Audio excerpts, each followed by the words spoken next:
Salam sejahtera bagi saudara sekalian. Pemirsa Tabur Injil, di mana saja saudara berada. Kesempatan yang indah ini, bersama-sama kita akan mendengar bagian firman Tuhan. Namun sebelumnya, mari kita menghampiri Tuhan dalam doa. Bapa kami yang di sorga, di kesempatan yang berbahagia ini kami hendak membaca dan merenungkan firman-Mu. Mari lawatlah kami, ya dengan firman-Mu kami dikuatkan, dimampukan untuk terus dapat menjalani kehidupan dengan penuh rasa syukur hanya kepada-Mu Tuhan. Berbicaralah karena kami umat-Mu telah sedia untuk mendengar. Dalam nama Tuhan Yesus Kristus kami berdoa. Amin. Pemirsa yang dikasihi Tuhan, bacaan firman Tuhan di kesempatan yang indah ini terambil dalam kitab Yesaya pasal 52 ayat 13 hingga Yesaya 53 ayat 1 hingga ayatnya yang ke-7. Demikian bunyi firman Tuhan. Hamba Tuhan yang menderita, sesungguhnya hambaku akan berhasil, ia akan ditinggikan, disanjung dan dimuliakan. Seperti banyak orang akan tertegun melihat dia, begitu buruk rupanya, bukan seperti manusia lagi, dan tampaknya bukan seperti anak manusia lagi. Demikianlah ia akan membuat tercengang banyak bangsa, raja-raja akan mengatupkan mulutnya melihat dia. Sebab apa yang tidak diceritakan kepada mereka akan mereka lihat. Dan apa yang tidak mereka dengar akan mereka pahami. Siapakah yang percaya kepada berita yang kami dengar? Dan kepada siapakah tangan kekuasaan Tuhan dinyatakan? Sebagai taruk ia tumbuh di hadapan Tuhan, dan sebagai tunas dari tanah kering, ia tidak tampan, dan semaraknya pun tidak ada, sehingga kita memandang dia. Dan rupa pun tidak, sehingga kita menginginkannya. Ia dihina dan dihindari orang. Seorang yang penuh kesengsaraan, dan yang biasa menderita kesakitan. Ia sangat dihina, sehingga orang menutup mukanya terhadap dia, dan bagi kita pun dia tidak masuk hitungan. Tetapi sesungguhnya penyakit kitalah yang ditanggungnya, dan kesengsaraan kita yang dipikulnya. Padahal kita mengira dia kena tulah, dipukul dan ditindas Allah. Tetapi dia tertikam oleh karena pemberontakan kita. Dia diremukan oleh karena kejahatan kita. Ganjaran yang mendatangkan keselamatan bagi kita ditimpakan kepadanya. Dan oleh bilur-bilurnya kita menjadi sembuh. Kita sekalian sesat seperti domba. Masing-masing kita mengambil jalannya sendiri. Tetapi Tuhan telah menimpakan kepadanya kejahatan kepada kita sekalian. Dia dianiaya, tetapi dia membiarkan diri ditindas dan tidak membuka mulutnya. Seperti anak domba yang dibawa ke pembantaian. Seperti induk domba yang keluh di depan orang-orang yang menggunting bulunya. Ia tidak membuka mulutnya. Pemirsa Tabur Injil yang dikasihi Tuhan, dari bacaan firman Tuhan, terambil tema untuk kita renungkan. Ia harus menanggung penderitaan kita. Saudara, perikop bacaan firman Tuhan di hari ini, yaitu hamba Tuhan yang menderita, dalam bahasa Ibrani dikenal dengan kata Ebed Yahweh. Ebed adalah hamba atau abdi. Artinya seorang hamba adalah seorang pengabdi kepada tuan atau majikannya. Pemirsa Tabur Injil yang dikasihi Tuhan. Seorang hamba adalah seseorang yang melakukan pekerjaannya atas perintah tuannya dan harus patuh, taat, setia, tidak melawan atau membantah. Apapun yang diperintahkan harus segera dilaksanakan. Berbicara soal hamba pada zaman dulu, terutama di daerah Afrika, kita kenal dengan sebutan budak belian, yaitu orang-orang yang kehilangan hak asasinya, yang dengan bebas dijual dan dibeli oleh tuan-tuan tanah, oleh penguasa-penguasa, dan lain sebagainya. Dalam memasuki minggu sengsara Kristus Yesus yang kelima, kita belajar dari bacaan saat ini mengenai Yesaya yang disebut sebagai hamba, tetapi bukan budak belian. Ia adalah hamba Allah, sebagai hamba, sebagai nabi yang diutus untuk menyuarakan suara kenabiannya di tengah bangsa Israel yang menderita. Yesaya diberi prioritas, ia diberi wewenang yang sangat diperhatikan oleh Allah.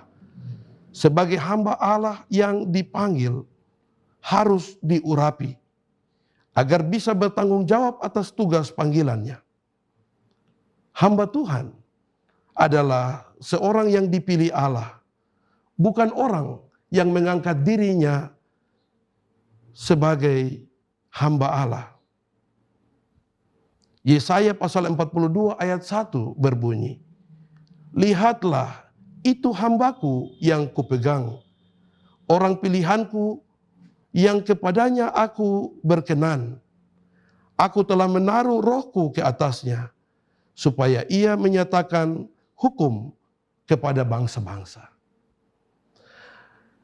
Bapak, Ibu, Saudara yang dikasihi dan diberkati Tuhan, sebagai orang percaya, kita diberikan gambaran tentang hamba Tuhan yang menderita melalui perjalanan dan pelayanan Kristus di dunia ini. Ia hadir, melayani, menderita, dan mati. Markus pasal 10 ayat 45 berkata, "Anak manusia datang bukan untuk dilayani, melainkan untuk melayani dan untuk memberikan nyawanya menjadi tebusan bagi banyak orang." Dengan kalimat ini Yesus menyamakan dirinya dengan hamba yang melayani, hamba yang menyerahkan nyawanya bagi saya dan juga bagi saudara-saudara sekalian. Ia bertindak demikian sebagai anak manusia yang akan masuk ke dalam kemuliaan Allah, bahwa ia adalah Mesias yang melayani, berarti anak manusia yang menderita dan dihina orang. Bapak, Ibu, Saudara kekasih Kristus, Paulus dalam surat Filipi pasal 2 ayat 7 berkata, "Ia telah mengosongkan dirinya, mengambil rupa seorang hamba, dan menjadi sama dengan manusia. Dan dalam keadaan sebagai manusia, ia telah merendahkan dirinya dan taat sampai mati, bahkan sampai mati di kayu salib." Kematian Yesus di kayu salib bukanlah kematian yang sia-sia. Justru kematiannya membawa kehidupan baru bagi manusia, bagi dunia, dan bagi mereka yang percaya kepadanya. Bacaan kita di hari ini dalam Yesaya pasal 52 dan 53 menggambarkan dengan pasti tentang penderitaan dan kesengsaraan hamba Allah yang mendatangkan keselamatan bagi Israel. Ia melaksanakan kehendak Allah yang penuh dengan cinta dan kasih-Nya bagi umat manusia, bagi umat milik kepunyaan Tuhan.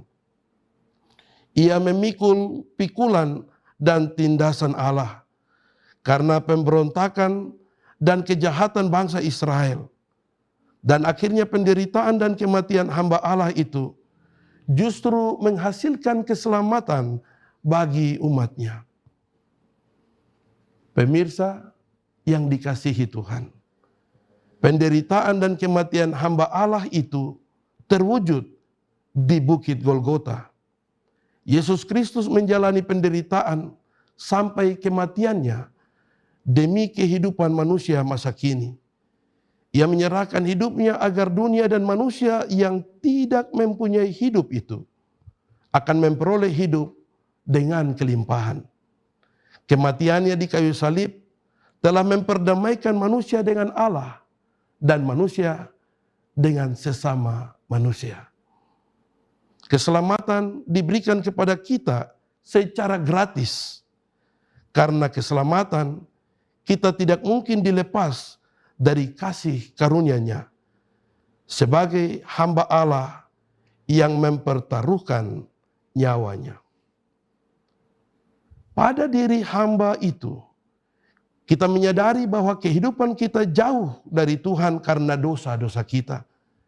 Untuk itu dalam memasuki minggu sengsara Tuhan yang kelima, selaku orang percaya, kita harus bisa merenungkan bahwa perjalanan penderitaan Yesus tidaklah mudah. Ia ditentang, tetapi ia tidak membalas. Ia dihina, dimusuhi, dihujat, tetapi ia mengajak untuk saling mengasihi dan jangan memusuhi.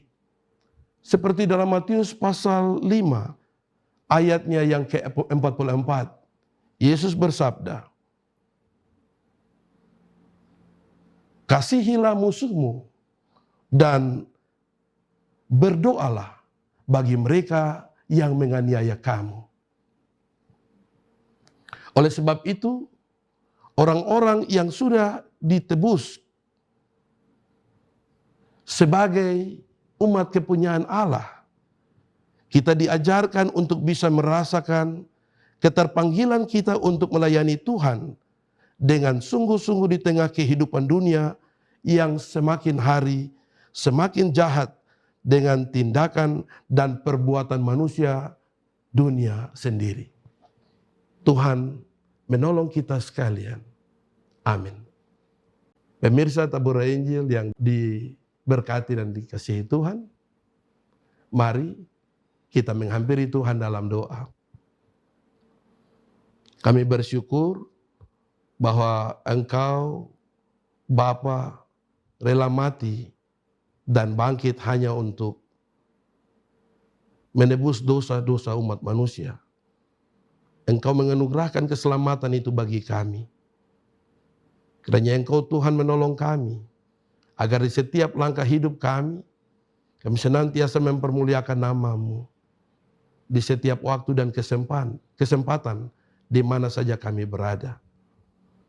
Berkatilah Bapak, Ibu, Saudara yang dapat menangkap siaran ini. Biarlah kasih karunia Tuhan senantiasa menaungi mereka. Inilah kami Tuhan. Hanya kepadamu Kristus Yesus Tuhan, kami naikkan syukur, pujian, dan hormat kami kepada Bapa di sorga. Amin. Demikian firman Tuhan bagi kita sekalian. Kiranya Tuhan senantiasa menyertai kita di sepanjang perjalanan hidup kita, secara khusus dalam menapaki minggu-minggu sengsara yang sementara kita jalani. Shalom.